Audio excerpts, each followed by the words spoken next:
Всем здравствуйте! Всех очень рада видеть на моем канале. И сегодня я вам хочу рассказать, как правильно вязать вот на таких вот гибких носочных спицах. Такие спицы подходят идеально для вязания перчаток или носочков. Вот я вяжу как раз дочке комплект, рассказывала об этом в одном из влогов. И поступило очень много вопросов о том, что все-таки показать, как же пользоваться такими спицами. Мой комплект потихоньку растет. Шапочка с ушками и одна перчатка готова. Вот вторая на спицах, на этих гибких носочных.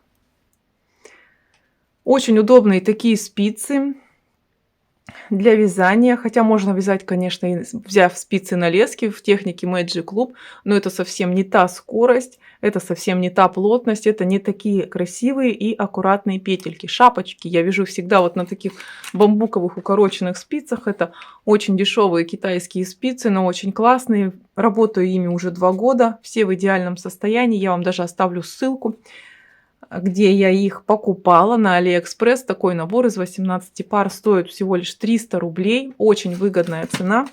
И совсем недавно я приобрела себе вот такие вот укороченные спицы. Сначала всего лишь 3 пары.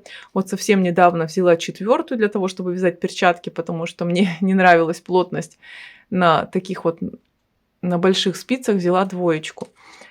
И сейчас я вам расскажу, как же все-таки их держать в руках для того, чтобы было удобно. Вы обязательно подписывайтесь на канал, не забывайте поставить лайк, пишите в комментариях, вяжете ли вы такими спицами, был ли у вас опыт, какой он, удачный или неудачный, а я вам покажу свой. Давайте начинать. Петли распределяются между 2 спицами поровну, а 3-й спицей мы вяжем. Посмотрите, петли, которые нам необходимо провязывать, они у меня находятся вот на этой спице, я их сбиваю в кучку. При этом у меня 2-я спица сама по себе сгибается, образует вот такое отверстие. И смотрите, один конец нерабочей спицы у меня кладется между большим и указательным пальцем. Я беру 3-ю спицу и начинаю провязывать петли. Поэтому обратите внимание, 2-й конец нерабочей спицы также находится между большим и указательным пальцем. Мне этот метод напоминает ножки паучка. Посмотрите как. Вот 2 спицы свисают у меня, и 1 спица, видите, как улеглась между большим и указательным пальцем обеих рук. И мы очень удобно и спокойно провязываем все петли.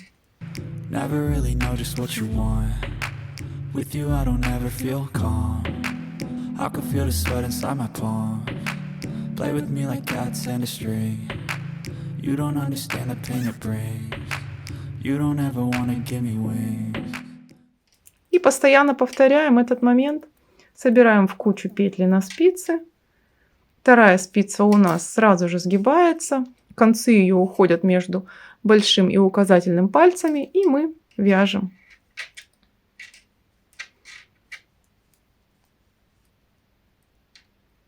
Я надеюсь, что вам помогла разобраться с этими спицами. Не забывайте поставить мне лайк. Обязательно подписывайтесь на канал, чтобы не пропустить новые уроки и новые видео. До скорых встреч. Всем пока!